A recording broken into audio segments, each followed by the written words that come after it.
Karena dengan padamnya lampu warung, posisi gelap gulita, tiba-tiba badan dia terasa punggungnya berat, hanya dalam bentuk HP. Tercium bau aroma wangi kematian. Tak berselang lama, pemilik bau wangi itu hadir. Jawab ke dalam hati saya. Dia bilangnya namanya Rina.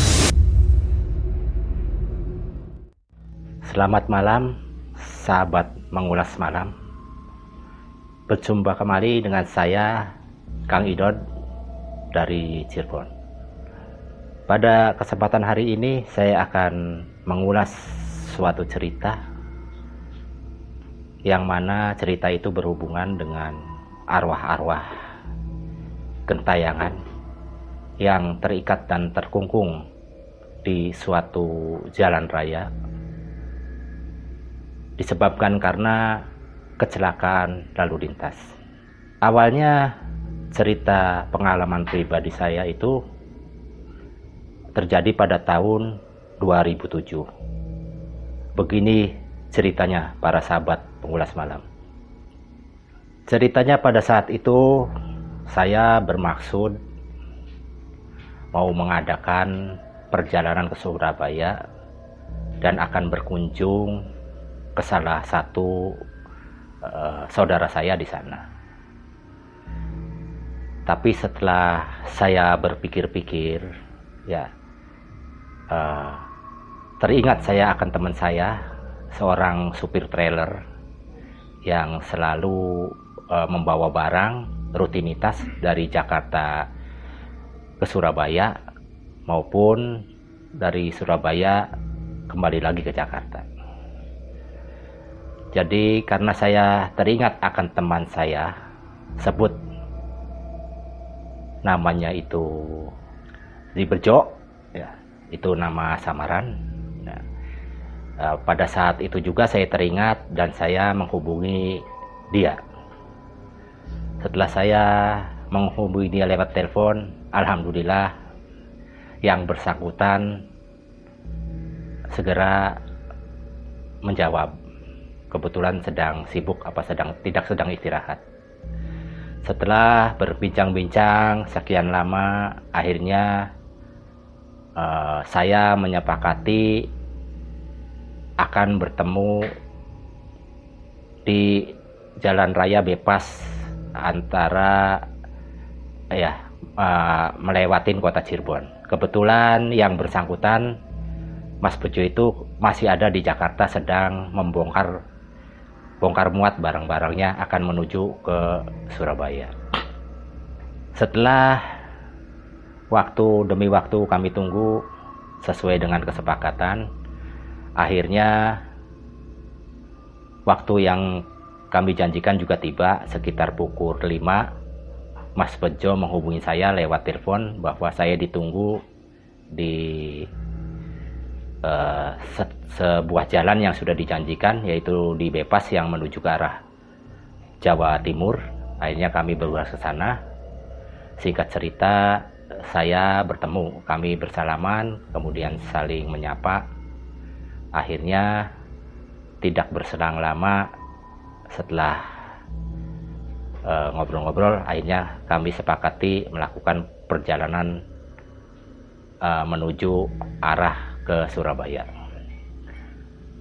Saya lihat di jam di HP saya sekitar pukul 5 sore. Kami mengadakan perjalanan berdua, asik lah. Jadi di perjalanan kita senda-gurau karena sudah lama tidak saling bertemu. Mas Bejo juga istilahnya sibuk dengan dirinya, saya juga dengan diri saya sendiri. Sudah hampir 2 tahun kita tidak bertemu. Di perjalanan kita asik melihat pemandangan-pemandangan walaupun sore hari. Waktu tidak terasa perjalanan kami sudah nyampe di sekitar daerah Tegal. Nah, Mas Bejo menyarankan untuk istirahat karena dia dari Jakarta itu kurang istirahatnya karena kesibukan bongkar muat yang melelahkan sekali. Jadi akhirnya kita disepakati turun di suatu tempat makan ya di pinggir jalan yang memang memerlukan parkir yang sangat luas, karena mobil trailer juga perlu diketahui, mobil trailer yang dikendarain Mas Bejo itu panjangnya sekitar 17 meter, jadi lumayan cukup panjang dan besar. Dan waktu itu muatannya dia bilang ke saya sekitar 50 ton. Jadi dengan mobil yang panjang dan muatan yang berat, jelas kecepatan juga tidak bisa tinggi. Jadi antara sekitar 40 dan 30 km. Jadi cukup lama juga nanti perjalanan saya yang akan saya tempuh dari Jakarta ke Surabaya itu memerlukan antara 3 sampai 4 hari. Ya, syukur-syukur bisa 2 hari katanya. Itu target dari perusahaan yang mengontrak barang. Sesampai di Tegal, kami turun, kami juga makan-makan sambil istirahat di balai-balai untuk meredakan otot-otot yang sudah pada kaku lah, terutama Mas Bejo yang dia sedang mengendarai kendaraannya dari Jakarta sampai sekarang. Setelah kami masuk, rupanya warung tersebut sudah menjadi langganan bagi Mas Bejo dan supir-supir lainnya. Tak berselang lama saya lihat Mas Bejo sedang berbincang-bincang dengan temannya. Entah itu teman main apa supirnya, tapi kelihatannya sih sesama supir. Asik dia berbincang-bincang, akhirnya Mas Bejo mengenalkan teman itu kepada saya, dan dia pakai samaran juga dengan nama Mas Boim. Jadi dia juga ternyata pengendara truk trailer juga, yang satu perusahaan dengan Mas Bejo. Sama-sama tujuannya ke Surabaya, cuma dari pembicaraan dia juga akan turun dulu di Pekalongan untuk bongkar sebagian barang, ya untuk mobilnya Mas Boim. Kami asik bertiga berbincang-bincang kesana kemari. Akhirnya hampir 1 jam lah kita sudah makan, istirahat sambil ngopi dan menghabiskan beberapa puntung rokok. Kami disepakati berjalan konvoy akhirnya, konvoy berdua. Jadi yang awalnya kami sendirian akhirnya bertemu di Tegal, ketemu temannya Bejo, dan akhirnya kita disepakatin berdua berjalan secara konvoy menuju Surabaya. Perasaan saya lega juga karena di dalam perjalanan kita punya teman 2 mobil, jadi nggak khawatir lah pikir saya, kalau ada apa-apa ada satu teman yang mengawal di belakang. Kami akhirnya berangkat dari warung itu sekitar pukul 10 malam. Memang hari sudah mulai malam, kebetulan waktu itu terasa hujan, rintik-rintik, terasa juga dinginnya malam itu menggigil. Kami menggunakan jaket. Akhirnya kami berangkat dengan posisi kendaraannya Mas Bejo di depan dan Boim menyusul di belakang. Situasi malam di jalan mulai sepi, ya. Kebetulan hari itu masih ingat malam Jumat. Kita berjalan malam Jumat di posisi jalan yang karena situasi kondisi yang hujan, dingin, dan situasi lenggang, agak sepi juga. Kami seolah-olah jalan itu punya kami berdua. Perjalanan terasa lama sekali. Karena apa? Truk trailer dengan muatan yang begitu padat tidak bisa juga lari kencang, apalagi dalam kondisi hujan karena licin. Kami asik berbincang-bincang, ya sambil nyetel lah radio yang ada di dalam mobil. Gelap situasi jalan. Nah, tak terasa sekitar hampir 1 jam kita perjalanan. Sudah Pekalongan sudah kami lewatin. Kelihatannya ini situasi masih sudah masuk di daerah Batang kelihatannya, karena saya lihat ada tanjakan dan ada turunan. Perlahan-lahan mobil juga melaju karena kondisi jalan yang memang agak berlubang. Posisinya juga malam hari tidak terlihat, jadi mobil tidak terlalu kencang jalannya lah, paling sekitar 30-30-30an. Sedang asik-asik yang kami mengobrol, entah mengapa Mas Bejo secara tiba-tiba membantingkan setirnya. Saya kaget. Setahu saya tidak ada apa-apa di depan jalan.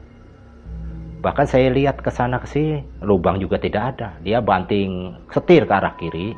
Terdengar sekali derik rem yang begitu kencang. Jadi gesekan antara rem dengan ban dan antara ban dengan jalan raya. Set. Karena beban yang begitu tinggi, saya panik. Tuh. Spontanitas saya pegang besi yang ada di gagang pintu mobil supaya tidak terguncang badan saya. Namun alhamdulillah saya perhatikan Mas Bejo sempat bisa mengendalikan kendaraannya. Mobil terseok ke kiri ke kanan, akhirnya berhenti juga di salah satu tempat, keluar dari matras jalan namun tidak masuk ke dalam parit. Kemudian Mas Bejo berhenti sebentar, dia turun memperhatikan kondisi mobil, barangkali ban mobil masuk ke dalam lumpur apa ke dalam solokan, itu berat sekali nanti langkah selanjutnya karena mobil begitu berat, akan memerlukan waktu berjam-jam untuk nariknya. Tapi alhamdulillah waktu itu juga saya ikut turun menemani dia mengontrol dari posisi depan sampai belakang. Alhamdulillah istilahnya tidak terjadi apa-apa. Ban mobil juga bagus, walaupun keluar dari matras jalan, dia masih di tepian jalan yang masih padat. Setelah kontrol semua bagus kondisinya, Mas Bejo masuk lagi ke dalam mobil, demikian juga saya. Akhirnya saya bertanya mengenai kejadian yang barusan. Mas, kok tiba-tiba Mas Bejo kok banting setir sih? Ngantuk ya? Kata saya. Mas Bejo menjawab, tadi Mas Idun gak lihat dah. Saya ngeliat secara tiba-tiba tadi ada yang lewat. Ada sekitar 7-8 orang yang menyeberang jalan secara tiba-tiba katanya. Berpakaian putih semua. Saya berpikir dalam pikiran saya nggak melihat itu.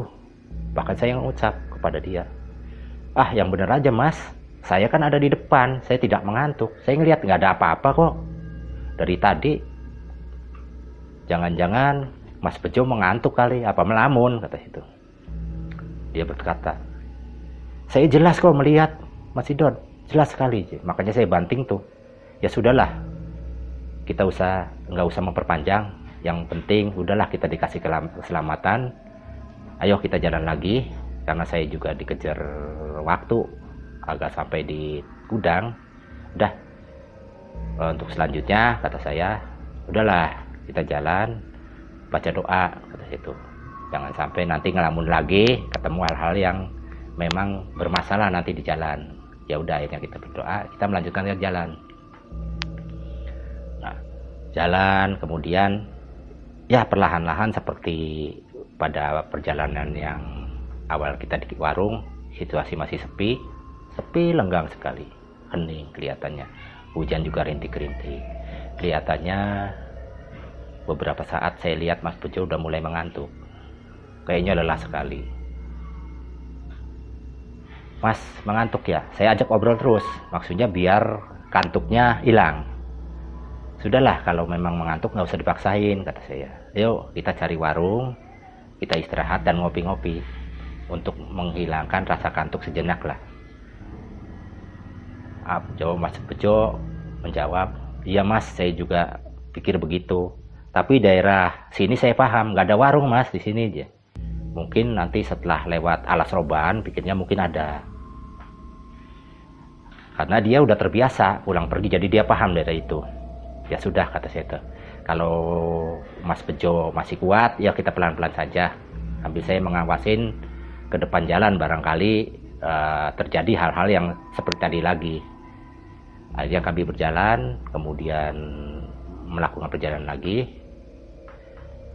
Beberapa saat kami berbincang-bincang mengenai hal-hal yang agak mengenakan lah, tidak seperti yang tadi. Kita berbincang mengenai keluarga, macam-macam, untuk sekedar menghilangkan konsentrasi dia, mengalihkan konsentrasi ngantuk dia ke arah pembicaraan obrolan saya. Kurang lebih sekitar hampir di perjalanan itu sekitar 1/4 jam lah. Ya, kami melihat di arah depan sebelah kiri, melihat lampu. Demikian juga sama. Jadi pandangan mata Mas Bejo juga sama seperti saya kepada titik lampu itu. Kita mempunyai pikiran yang sama bahwa itu warung itu. Akhirnya Mas Bejo yang berbicara, Mas, itu ada warung depan, katanya. Yuk kita istirahat aja dulu lah, ngopi-ngopi. Saya menyepakati waktu itu, ya, sambil menunggu posisi mobilnya Mas Boim yang tertinggal jauh. Entah ada apa Mas Boim, dari tadi kok belum nongol juga kendaraannya. Akhirnya mobil perlahan-lahan mendekatin posisi arah lampu sepertinya warung. Dan Mas Bejo mengontrol parkir sebelah kiri yang luas. Kebetulan ada parkiran di luar matras jalan itu agak luas. Jadi kita parkir ke situ perlahan-lahan karena ya memerlukan parkiran yang luas juga karena mobilnya panjang. Akhirnya setelah kita memarkirkan mobilnya ke tempat yang aman, kami turun. Dan betul, ternyata itu sebuah warung. Jadi lokasinya di atas tanjakan sebelum ke Alas Roban. Mungkin masih masuk Kabupaten Kendal. Kami turun, kemudian setelah menutup semua pintu, akhirnya kami bersama mendatangi warung di arah sebelah kiri dari parkiran mobil. Kurang lebih sekitar 5 meteran lah, nggak jauh dari posisi kami mobil terparkir. Kami mendatangi warung tersebut dan akhirnya sampai juga ke tempat warung. Kelihatannya sepi sekali, tidak ada satupun pengunjung. Bahkan saya lihat penjaga warung juga nggak ada. Saya dan Bejo tengok sana tengok sini ya, kemana ini orangnya. Akhirnya kami duduk, nggak ada orang. Beberapa menit kemudian Mas Bejo masuk ke halaman bagian tengahnya lagi, juga nggak ada orang. Ya sudah, kami akhirnya duduk karena sambil menunggu barangkali dia sedang ke belakang, apa ada keperluan dulu mungkin. Ya udahlah, kami di situ ada kebetulan ada makanan kecil seperti kacang, makanan yang kita nikmatin yang ada aja dulu. Hampir di situ kurang lebih 10 menit. Mata saya tertatap ke arah sudut. Sepertinya ada balai-balai di sudut tuh. Wah, saya dari tadi nggak memperhatikan nih posisi balai itu. Nah, di situ ada semacam orang yang lagi diselimutin. Pikir saya, wah ini jangan-jangan ini penjaga ininya sedang tidur. Akhirnya saya teriakin, Mas, apa Mbak? Ini ada pesan kopi nih, kata situ. Enggak bangun. Akhirnya Mas Bejo juga yang teriakannya lebih keras, dia teriakin juga. Akhirnya posisi yang sedang tidur itu bergerak, bangun. Pikir saya, alhamdulillah nih. Udah perlu hangat-hangat badan ini, kata situ. Nah, dia menghampiri saya. Ternyata dia seorang perempuan. Ya lumayan, wajahnya ada kerutan muka-muka yang agak cantik, sekitar usia itu 30-an. Tapi kelihatannya dia dingin sekali. Tatapannya juga seolah-olah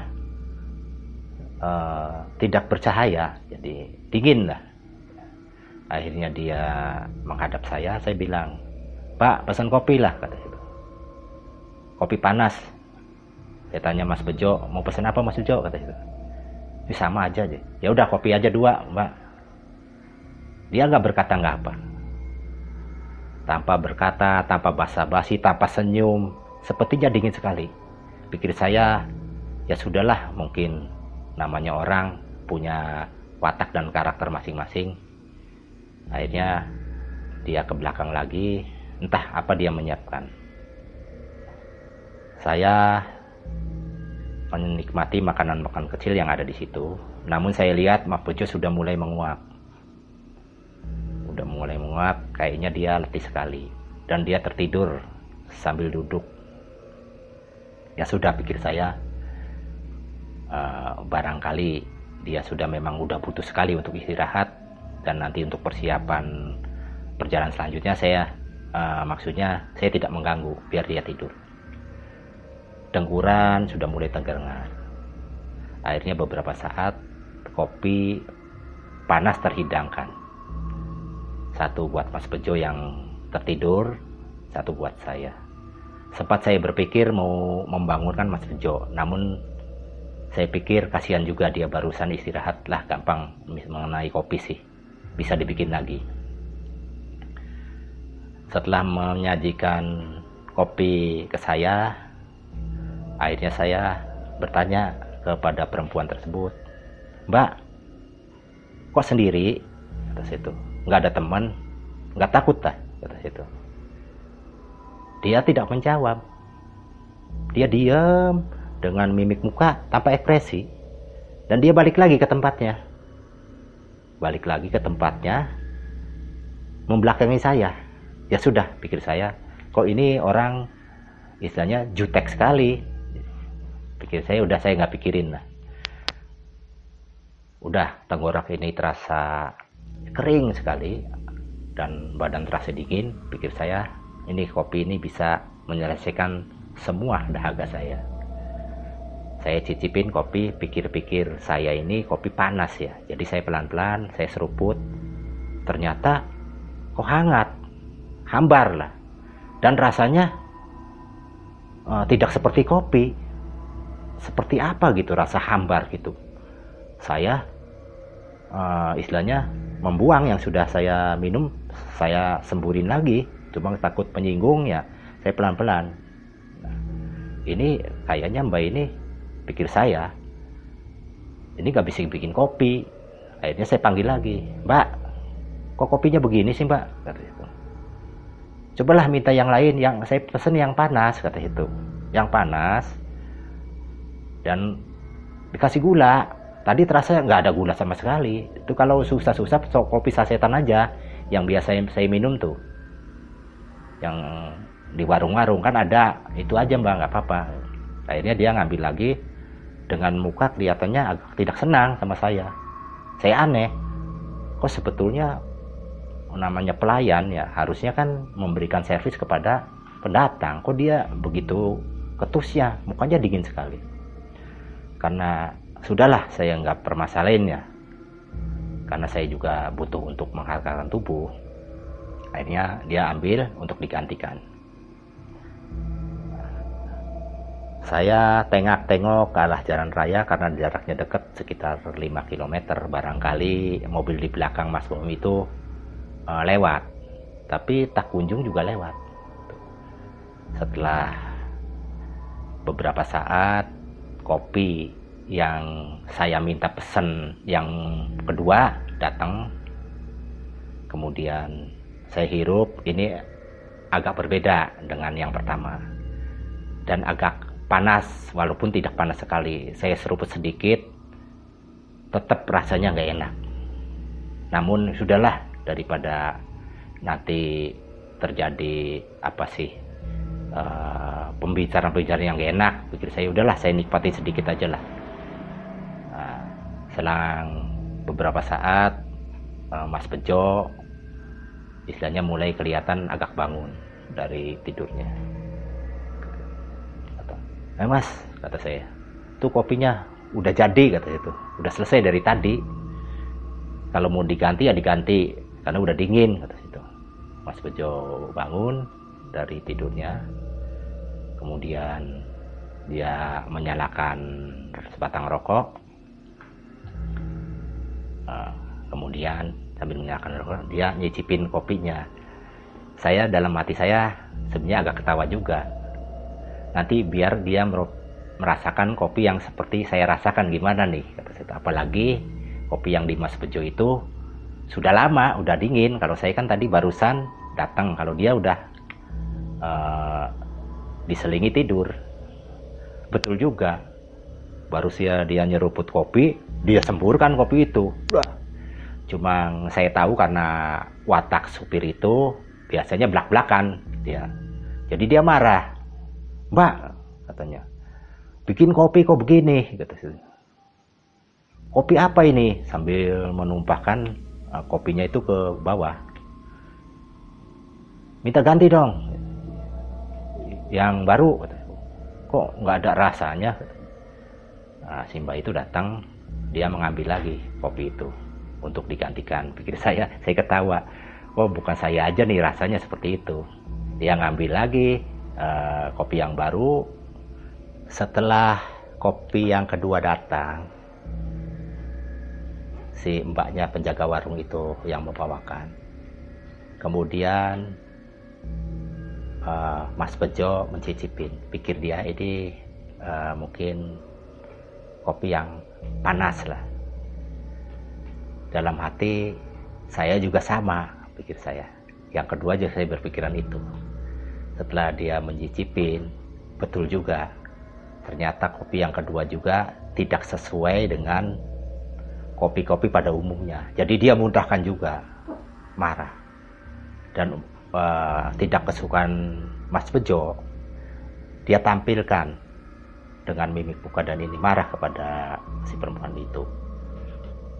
Tiba-tiba dengan kemarahan Mas Bejo itu sekonyong-konyong, lampu warung menjadi padam. Kaget saya waktu itu, karena dengan padamnya lampu warung, posisi gelap gulita. Saya terjatuh,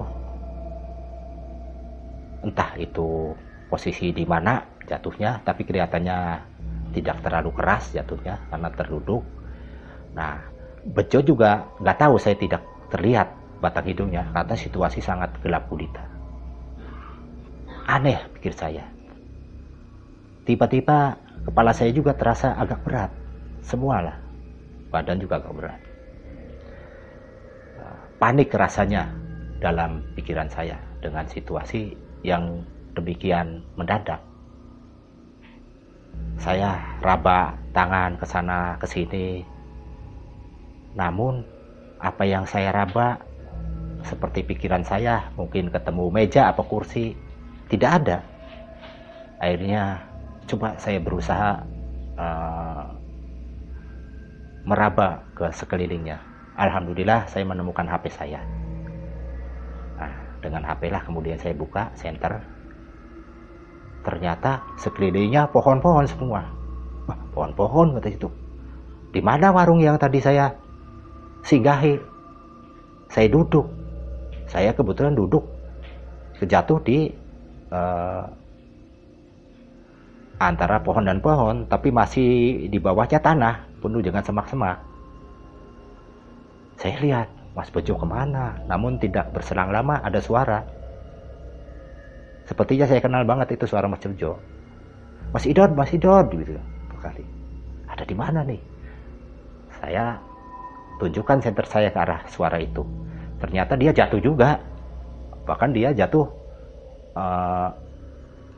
saya tertengkurap. Kalau saya duduk dia tengkurap. Hampir dalam hati saya ketawa juga, namun sedikit takut. Karena Mas Bejo kan orangnya agak gemuk.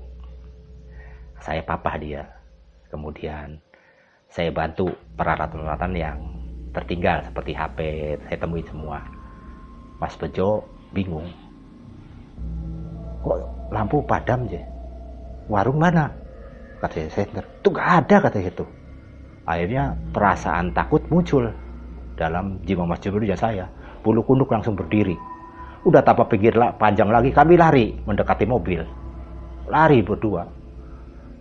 Akhirnya nyampe juga ke mobil, langsung buka pintu, saya masuk ke dalam. Kami berdua di dalam diam sebentar, tidak ada satu kata pun yang keluar dari saya maupun Bejo. Mungkin saking terkejutnya ya, saya juga mau berkata apa. Jadi pikiran, perasaan itu belum pulih. Biarlah, oke, sesaat untuk diam. Mas Bejo juga bingung, terlihatnya. Ya, kami juga bingung, saya juga bingung. Ya sudah, udah Mas Bejo, kita cepat berangkat dari sini lah, keluarlah. Nanti bicara di mobil aja, kata itu. Saya lihat waktu sudah menunjukkan pukul 1 malam. Akhirnya kami berangkat cepat-cepat meninggalkan tempat yang bermasalah lah bagi kami berdua. Karena seumur umur saya belum pernah mengalami hal seperti itu.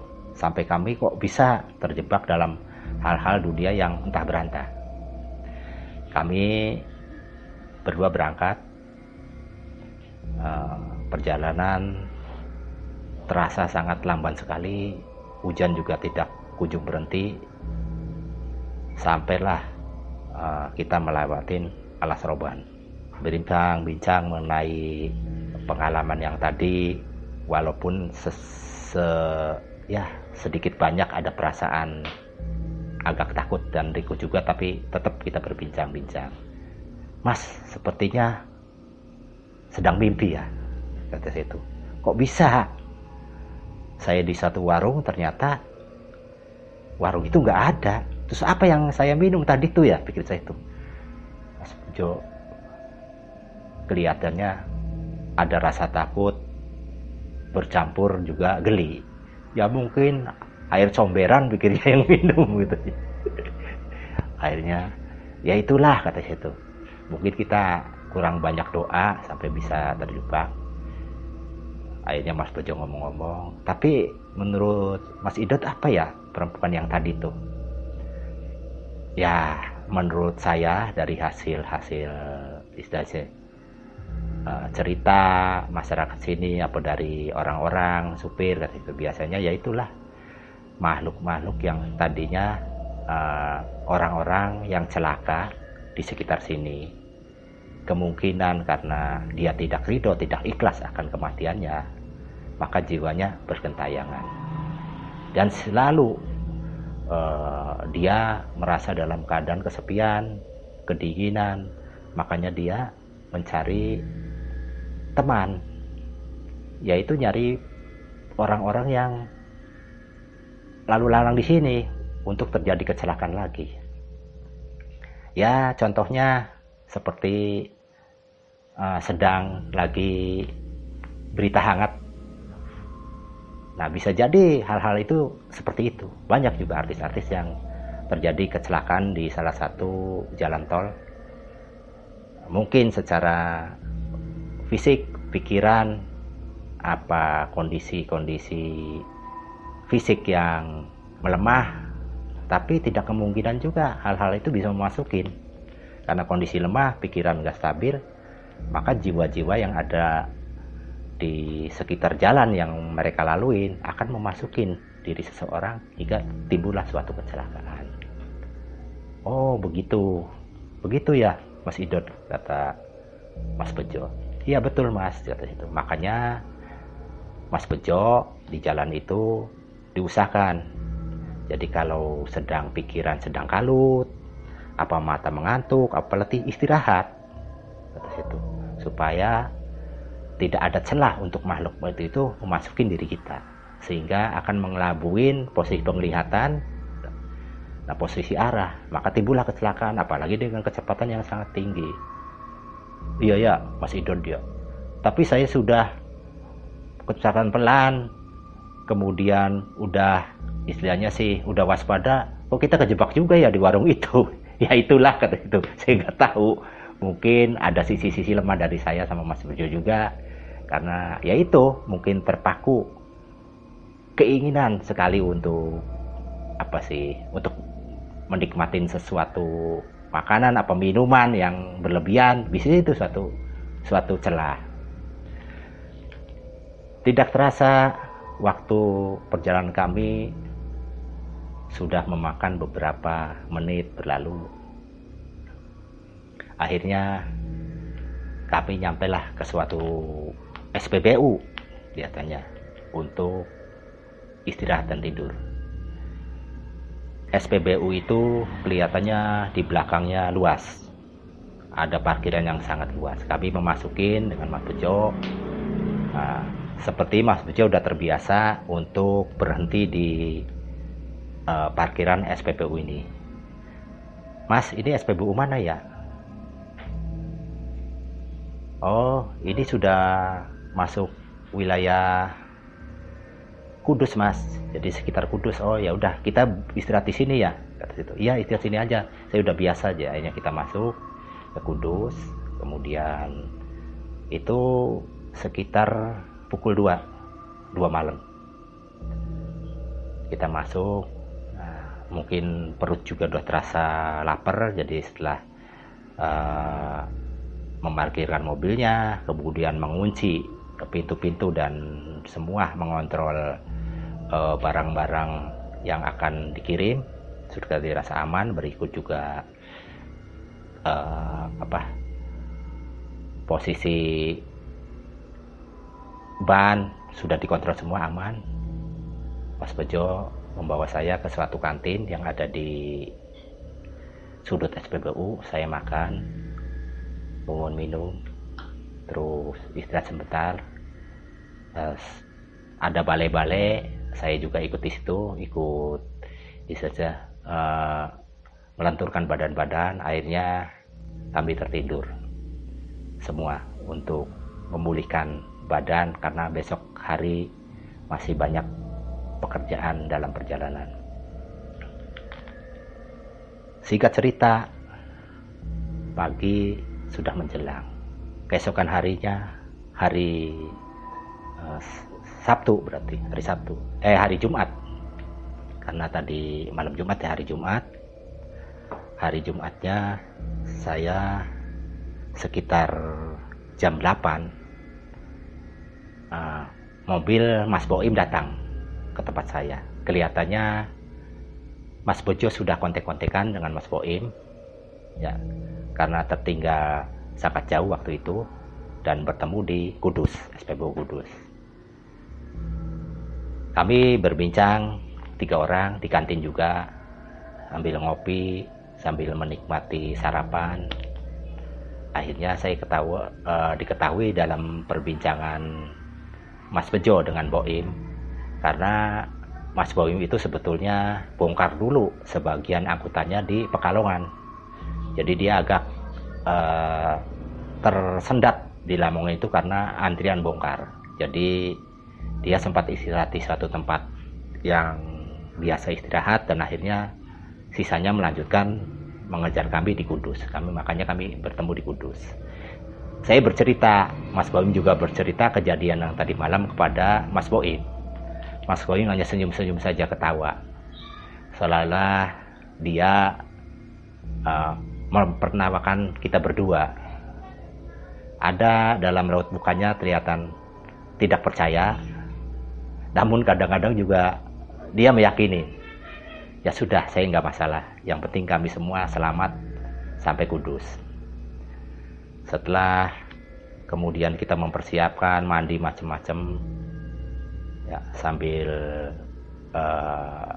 istilahnya melenturkan otot-otot, terutama supir yang dia membawa istilahnya sih tenaga, pikiran, dan konsentrasi nanti di jalan. Dia harus banyak istirahat.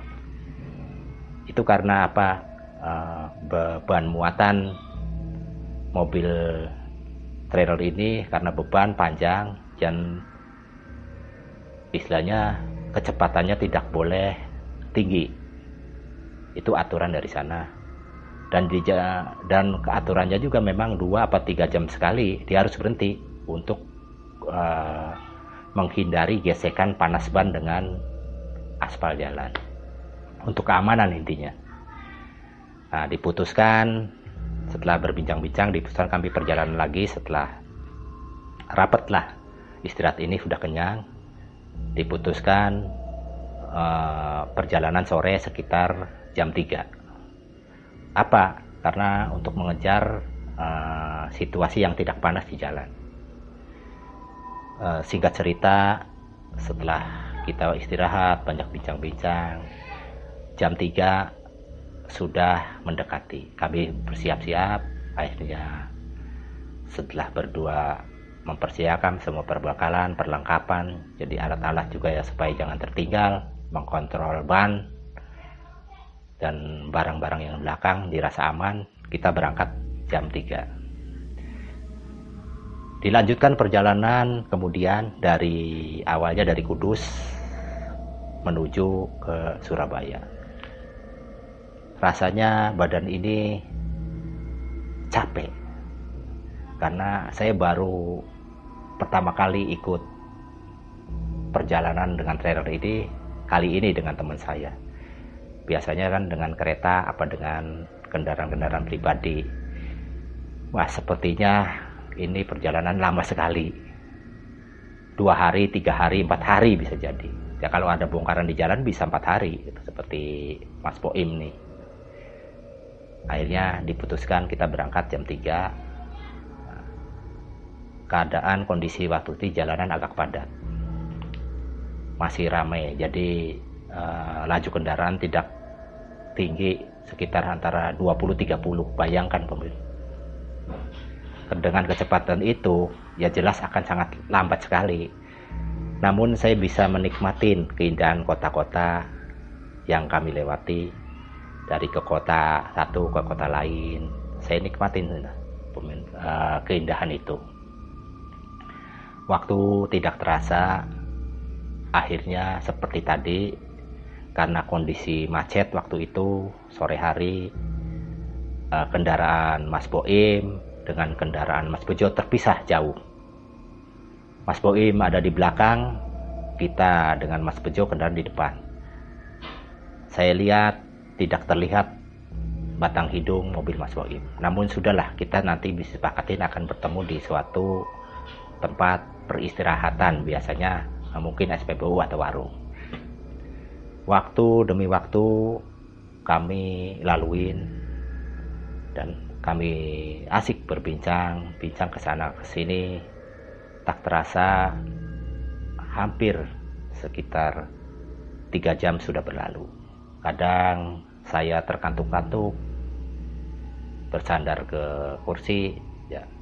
Namun saya juga harus terjaga karena harus mengamati juga kondisi depan, barangkali Mas Bejo nanti terkantuk-kantuk apa terjadi kasus yang seperti yang kemarin malam.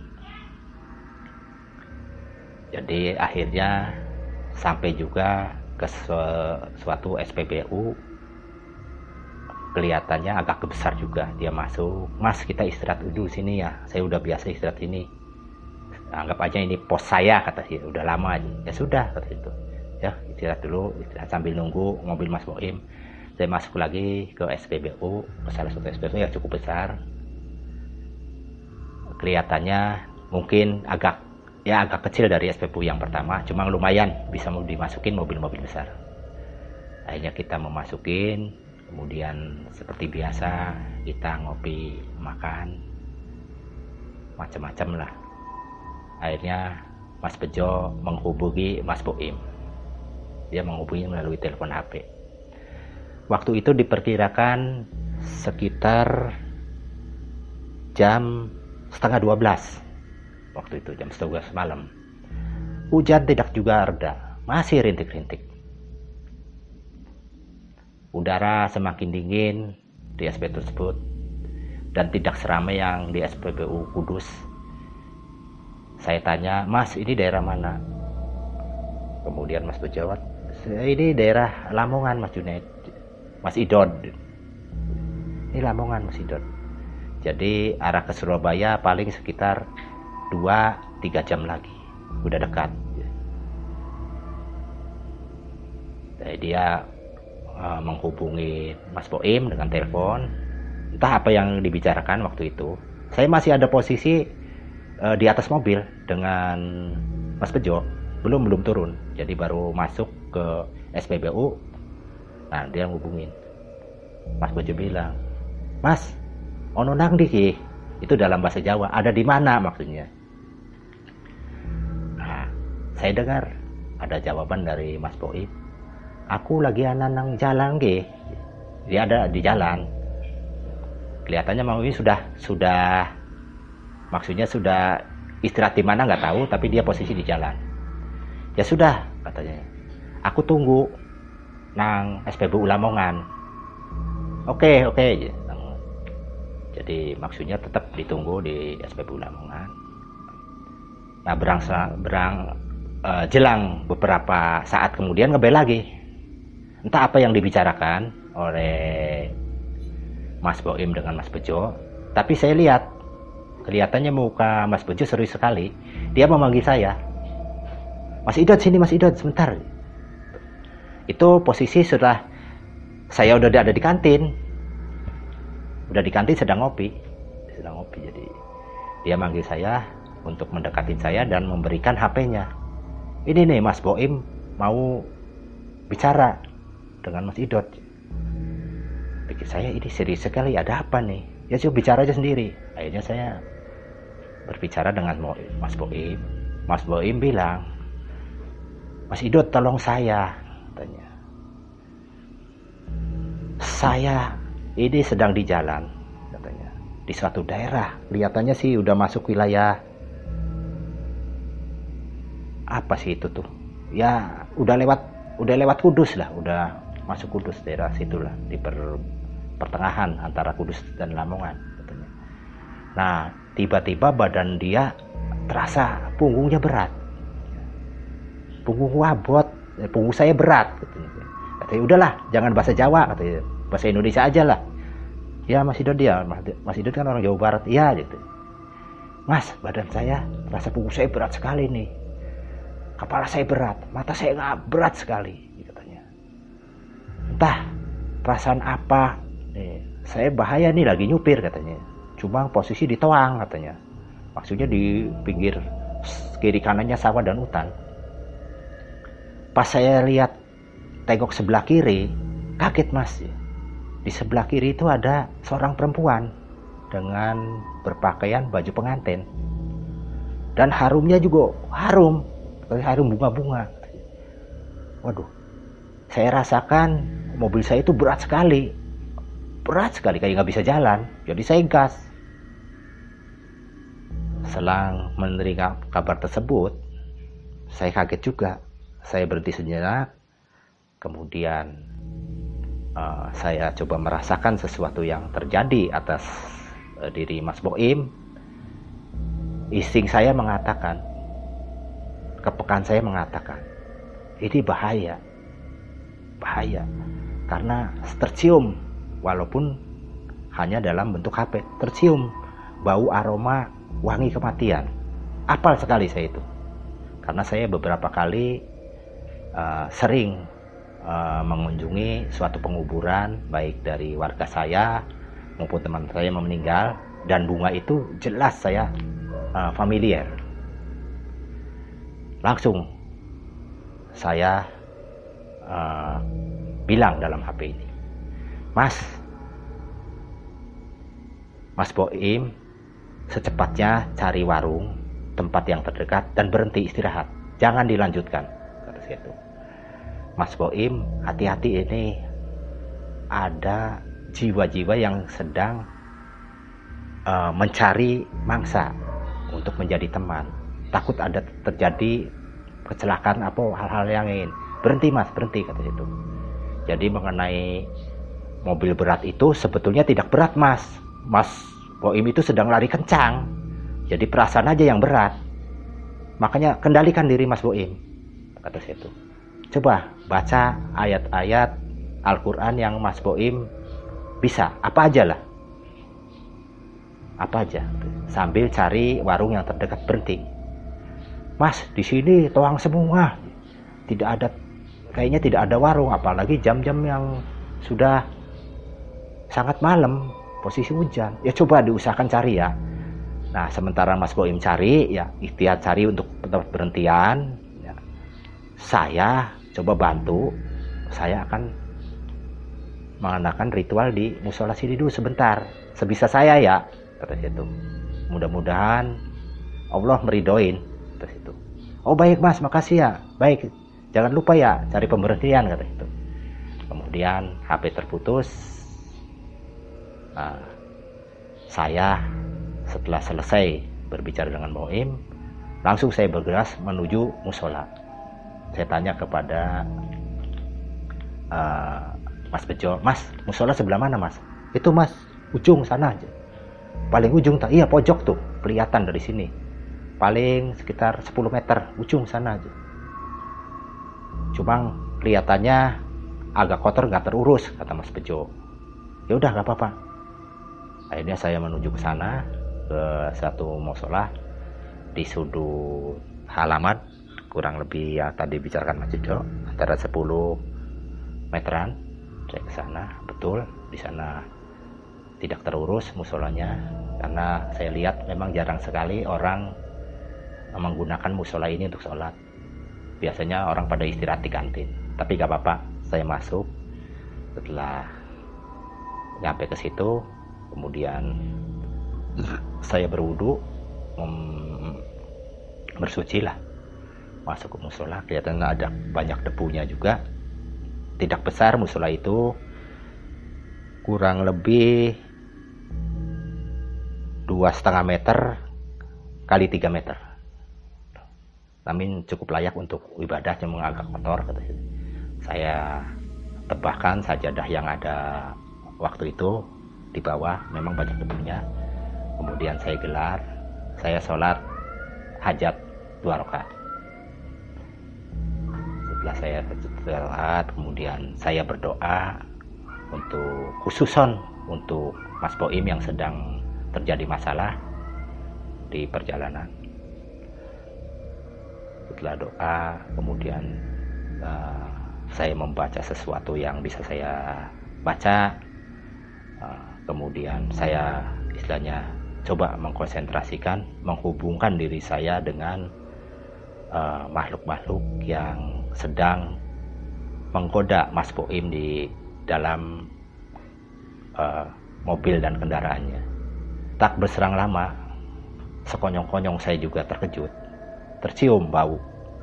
Tadinya samar-samar, namun menjelang waktu berlalu, bau itu semakin tajam dan jelas bau yang seperti tadi yang ada pada saat saya ngebel dengan Mas Boim. Sama seperti itu. Bau bunga, seperti bunga melati bercampur dengan bunga kenanga apa gitu, apalah sejenis itu. Intinya bau wangi-wangi kematian. Agak merinding juga waktu itu bulu kuduk saya. Karena ini sesuatu yang berbeda dengan makhluk-makhluk jin yang lain. Umumnya jin lain hanya menggoda atau dia istilahnya membuat sesuatu yang sakit. Kalau ini dia membawa sesuatu ke kematian, ke kecelakaan yang fatal. Itu permasalahannya. Jadi setelah bau itu menyengat ke penciuman saya, betul juga, tak berselang lama pemilik bau wangi itu hadir. Sosok perempuan sekitar usia 25 tahun. Kelihatannya dia masih muda. Namun muka begitu pucat pasi, tanpa ekspresi, tapi kelihatannya nggak tahu kenapa dalam hati saya ada terbesik kemarahan di dalam hati. dia menghadap, seolah-olah dia menghadap saya, kemudian menatap saya dengan penuh amarah. Entah bagaimana, belum juga saya mengutarakan kata-kata dalam bentuk lisan di bibir saya, anehnya dia sudah memberikan jawaban, tapi jawaban itu ada dalam hati saya. Saya padahal mau bertanya, siapa kamu? Dia sudah menjawab dalam hati saya. Cik, kaget saya. Namun karena kondisi-kondisi yang memang sudah memaksa saya harus demikian, karena yaitu keselamatan teman saya, ya terpaksa saya jalanin aja kejadian yang terjadi pada saat itu. Akhirnya saya dialoglah dengan dia. Setelah saya bertanya mengenai nama, anehnya dia menjawab ke dalam hati saya. Dia bilangnya namanya Rima. Rima kata itu. Ya sudah, saya maksudnya yakinin aja.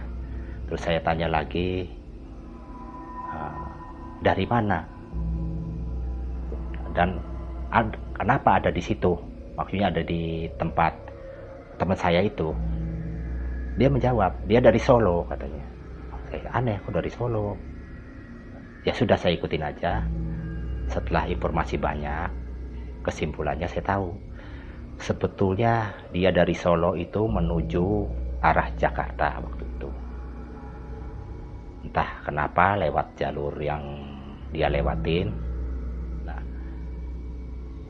Dia punya tujuan ke Jakarta itu untuk bertunangan dengan lawan jenisnya, seorang laki-laki yang di Jakarta, tinggal di Jakarta.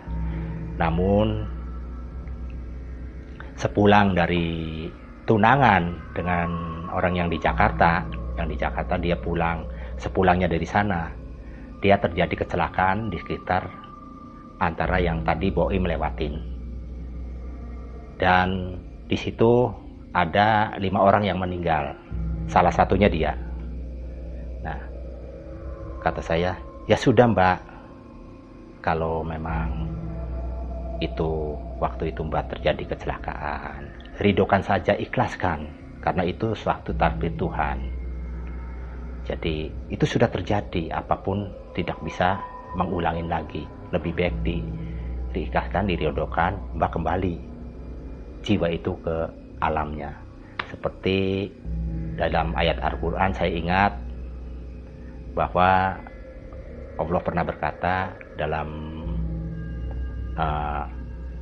artinya seperti ini. Jadi, hai jiwa-jiwa yang tenang, kembalilah kalian menghadap Tuhanmu. Nah itu, jadi kalau mbaknya jiwanya tenang, ikhlas, insya Allah mbak akan kembali jiwanya. Jadi tidak akan bergentayangan lagi seperti itu. Saya terasa sekali perasaan dia menangis, sepertinya menjerit, seperti dia terikat ke dalam suatu wilayah atau daerah yang dia terjadi kecelakaan. Ya mungkin dikarenakan dia tidak ridho mengalami musibah yang telah terjadi. Itu. Nah, saya berusaha menasihatinya sebisa mungkin lah. Kembalilah, kata saya itu. Dan saya berjanji, kata saya pribadi berjanji, tidak ada perselisihan, kata saya itu, antara Mbak dengan saya, Mbak dengan Boim, walaupun Mbak penuh amarah, tidak ridho dengan kematiannya. Tapi janganlah bawa-bawa orang lain, baik pengemudi maupun orang-orang yang melintasi jalan-jalan yang terjadi kecelakaan, di mana Mbak kecelakaan gitu. Itu akan membawa beban bagi Mbak sendiri, akan membawa masalah demi masalah. Kasihan kalau mencari orang-orang yang kecelakaan nanti bentuknya seperti Mbak semua. Semua akan penasaran, semakin banyak. Jadi kembalilah, ikhlaskan. Saya berjanji nanti sepulang saya dari Surabaya, saya akan kirim doa-doa untuk Mbak. Saya janji. Tapi syaratnya, lepaskan Mas Boim dari jeratan jiwa-jiwa Mbak ya, kata itu. Dari jeratan Mbak Rima. Kasihan ruh Mbak di sana. Akhirnya entah seperti tangisan yang begitu memilukan, jeritan yang sudah saya tidak bisa terpikirkan lagi. Akhirnya dia lari, dia menghilang dalam kegelapan malam dan rintik-rintik hujan. Pikir saya, alhamdulillah ya. Sepertinya saya ini dalam rasanya seperti mimpi, tapi ini nyata. Kemudian setelah itu cepat saya keluar dari musala. Saya ketemu Mas Bejo lagi. Mas Bejo, coba hubungin Mas Boim sekarang. Dia ada di mana posisinya? Mudah-mudahan apa yang saya jalanin dalam perjalanan spiritual untuk menyelesaikan masalah Mas Boim, mudah-mudahan ada jalan keluarnya, apa titik terangnya. Rupanya Mas Bejo menghubungin, alhamdulillah Mas Boim sudah ada di suatu warung. Dia sedang istirahat di situ. Gimana? Kata Mas Bejo. Ada di mana kamu? Oh, saya udah ketemu warung, ya istirahat. Terus gimana? Alhamdulillah. Badan saya, ya mata saya, pikiran saya udah kelihatannya udah mulai normal lagi. Udah, ya sudah tunggu aja sampai pagi kata itu. Kata Mas Bejo, tunggu aja sampai pagi di situ sampai badan benar-benar enak. Lalu lanjutin lagi, udah nggak apa-apa perjalanan pagi juga kita merayap ya. Saya tunggu di SPBU Lamongan katanya. Baik kata Boim. Terus dia mau ketemu saya, mampir ya hubungin. Mas Idot gimana nih? Saya nggak banyak panjang lebar ke Mas Boim, takut pikirannya tersugesti. Sudah nggak apa-apa kata itu. Udah Mas Boim, kalau istirahatnya sudah cukup, perjalanan malam nggak usah dilanjutin, nunggu pagi aja kata itu. Kalau fisik sudah enak, fit, sudah jalan aja pelan-pelan aja. Udah pikiran yang tadi malam coba usahakan ya tidak ada apa-apa, di-enjoyin aja lah, dienakin. Saya tunggu sama Mas Bejo di SPBU Lamongan. Oh iya, makasih ya Mas Idon, kata Mas Boim. Singkat cerita, pagi hari itu hari Jumat, berarti hari kedua kita sudah melakukan perjalanan. Rasanya agak lega juga karena tujuan udah dekat sekali. Surabaya sekitar antara 2,5 jam 3 jam lagi lah. Akhirnya Mas Boim datang juga sekitar pukul 9 pagi. Datang, kita bertemu, kita makan-makan, kemudian ngobrol, mempermasalahkan itu. Mas Boim bertanya, Mas bener kok saya ngeliat di sebelah itu ada perempuan. Dan saya waktu itu perasaan saya entah berantah aja, kepala berat, mata berat, mobil terasa juga berat. Padahal mobil saya tidak ada kendala apa-apa.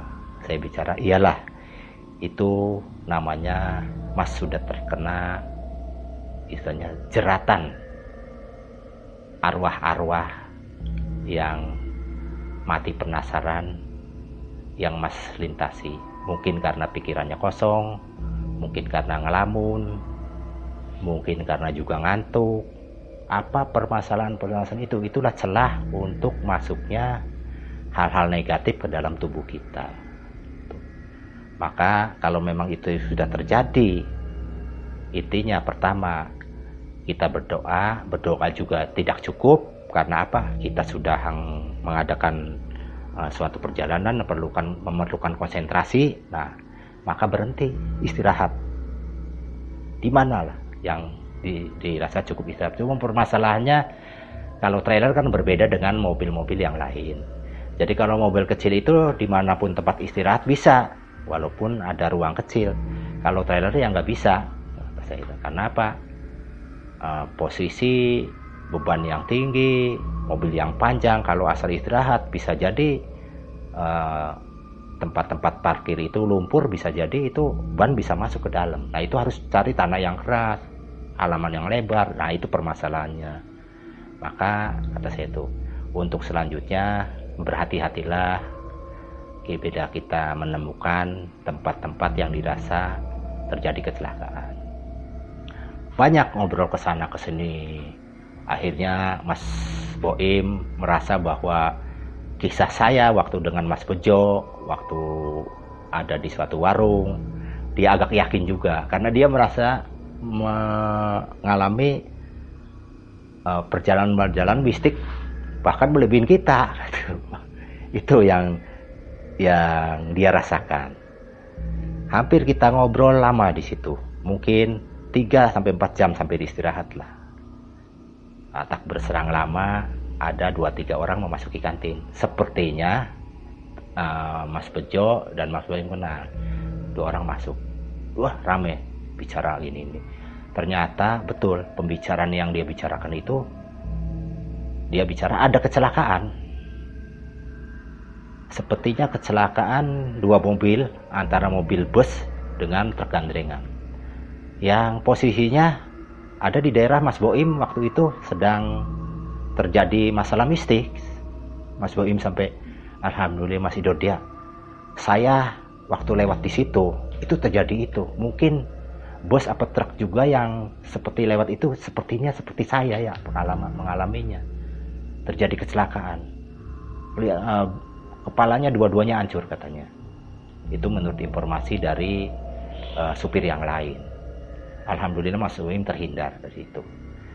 Akhirnya kita bersyukur semua masih diberikan keselamatan sampai saat ini, dan di perjalanan juga walaupun ada suka duka perjalanan-perjalanan yang begitu menghambat, akhirnya kita bisa lalui dengan baik.